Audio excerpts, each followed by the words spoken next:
ذوالحجہ کے پہلے 10 دن اللہ سبحانہ تعالیٰ نے افضل دن بنائے ہیں، اور اس کا تذکرہ ہمیں اللہ کی کتاب میں ملتا ہے۔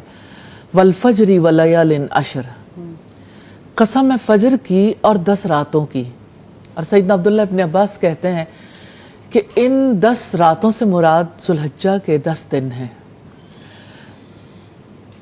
حج والا مہینہ ذوالحجہ، جس میں حاجی حج کرنے کے لیے پہنچتے ہیں، گو کہ حاجی تو مناسک حج ادا کرتے ہیں، لیکن اصل میں یہ تمام مسلمانوں کے لیے، پوری دنیا کے انسانوں کے لیے یادوں کا مہینہ ہے۔ سبحان اللہ۔ اور اللہ سبحانہ تعالیٰ نے ان یادوں کے دنوں کو سب سے افضل قرار دیا ہے۔ اور استاد یہ یادیں کس کی ہیں؟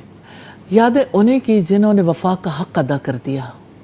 ابراہیم علیہ السلام کے بارے میں اللہ سبحانہ تعالیٰ نے یہی ارشاد فرمایا کہ ابراہیم تو وہ ہیں جنہوں نے وفا کا حق ادا کر دیا۔ تو ابراہیم علیہ السلام پر 30 بڑی بڑی آزمائشیں آئیں۔ کہنے کو آزمائش ایک ورڈ ہے، لیکن جب انسان اس سے گزرتا ہے ایک ایک آزمائش سے، تو اسے پتہ چلتا ہے کہ اس آزمائش میں اپنا توازن برقرار رکھنا بھی کتنا مشکل ہو جاتا ہے، اور پھر کس طرح سے اس سے باہر آنا، پھر اللہ سبحانہ تعالیٰ کا شکر گزار ہونا۔ اور جب انسان اللہ تعالیٰ کے احکامات پر عمل کرتا ہے تو ہر آزمائش اس کو اور زیادہ نکھار دیتی ہے، ہر آزمائش اور زیادہ آگے بڑھا دیتی ہے۔ تو انبیاء پر ہی سب سے زیادہ آزمائشیں آئیں، اور پھر اس کے بعد ان لوگوں پر جو انبیاء کے قریب ہیں، پھر اس کے بعد والے لوگوں پر، یعنی آزمائش اللہ سبحانہ تعالیٰ کی طرف سے ایمان کا ٹیسٹ بھی ہے، اور آزمائش آگے بڑھانے کا ذریعہ بھی ہے، ایمان کی نشانی بھی ہے۔ جی بالکل، کیونکہ 30 آزمائشوں کا تو مطلب ہے کہ ساری زندگی آزمائشوں میں ہی گزر گئی، ساری زندگی آزمائشوں اور میں ہمارے یہاں تو کسی کے اوپر آزمائش آ جائے تو کہتے ہیں ضرور اس کا کوئی کرنا اس کے آگے آ گیا ہوگا۔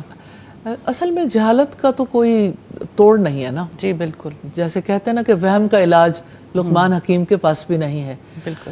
تو اسی طرح سے جہالت کا علاج ہے تو علم ہی، لیکن جو علم بھی حاصل نہ کرنا چاہے تو یہ لا علاج مرض ہے، جب تک کوئی علم حاصل نہ کرے۔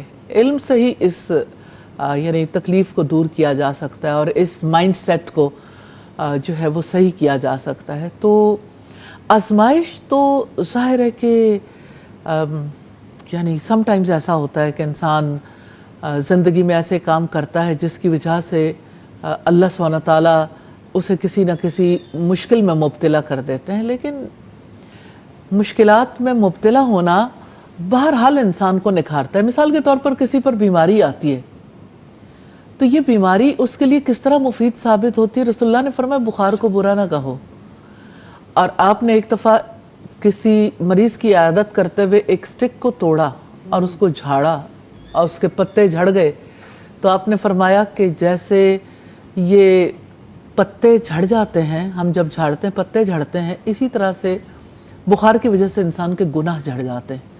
تو آزمائشیں تو انسان کو پاک کرنے کے لیے، آزمائشیں تو آگے بڑھانے کے لیے آتے ہیں۔ ابراہیم علیہ السلام پر 30 بڑی آزمائشیں آئیں، اور استاد پھر آزمائشیں آئیں اور انسان اللہ تعالیٰ کے احکامات پر چلے تو پھر، اور اللہ تعالیٰ کو راضی کرنے کے کام کریں تو اتنا بڑا اجر ہے۔ بالکل بالکل۔ اور آپ دیکھیں کہ اللہ سبحانہ تعالیٰ نے انہیں اپنا خلیل بنایا، یعنی سٹیپ بائی سٹیپ آگے بڑھایا، اور پھر کس طرح سے اتنا بڑا درجہ عطا کیا۔ تو ابراہیم علیہ السلام کی آزمائش تو بچپن سے ہی شروع ہو گئی تھی، جیسے یعنی جب انہوں نے بتوں کو توڑا تھا اور بڑے بت پہ کلہاڑا رکھ دیا تھا، اور پھر کس طرح سے یعنی ساری سوسائٹی نے اور وقت کے بادشاہ نے بھی طے کیا تھا کہ انہیں آگ میں جلا ڈالیں۔ تو اگر آزمائش تھی ایک طرف، تو دوسری طرف ساری دنیا کے لیے کتنی بڑی نشانی بنا دی۔ اور اگر ابراہیم علیہ السلام کو یعنی یہ آزمائش پیش نہ آتی تو ابراہیم علیہ السلام تو عراق ہی میں ہوتے، جی،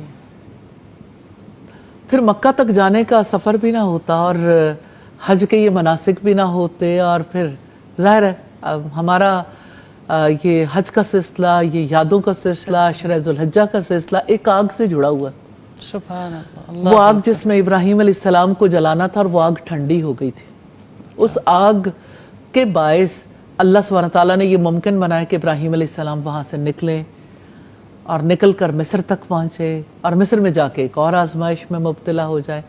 اور اگر ایک بادشاہ سے یعنی اس کے یعنی جال سے نکلے تھے تو دوسرے بادشاہ کے جال میں جا پھنسے. بظاہر تو پھنسنا ہی لگتا ہے نا, لیکن اللہ سبحانہ تعالیٰ کی تقدیر دھیرے دھیرے کسی اور مقام کی طرف لے جا رہی تھی. اور مصر کے بادشاہ نے جب سیدہ سارہ پر بری نظر رکھی تو اللہ سبحانہ تعالیٰ نے کس طرح سیدہ ہاجرہ کا تحفہ سیدہ سارہ تک پہنچایا, اور سیدہ سارہ کے توسط سے ابراہیم علیہ السلام تک, پھر اسماعیل علیہ السلام پیدا ہوئے, اور پھر سیدہ سارہ کا دل تھوڑا متاثر ہوا, اور پھر کس طرح سیدہ ہاجرہ کو حرم کی سرزمین میں بلد امین میں پہنچا دیا گیا جب وہ ایک صحرا تھا, بے آب و گیاہ وادی تھی. اور یہیں سے یادوں کا سلسلہ شروع ہوتا ہے. لیکن میں ہمیشہ ان یادوں کو اس آگ کے ساتھ متھی کر کے ہی دیکھتی ہوں, کیونکہ بہرحال اسباب مسبب الاسباب ہی کے پیدا کردہ, اور انسان کو پتہ چلتا ہے کہ جو صورتحال سب سے زیادہ انسان کو تکلیف دہ محسوس ہوتی ہے اس میں کتنی خیر, کتنی حکمتیں اللہ سبحانہ تعالیٰ کی پوشیدہ ہوتی ہیں.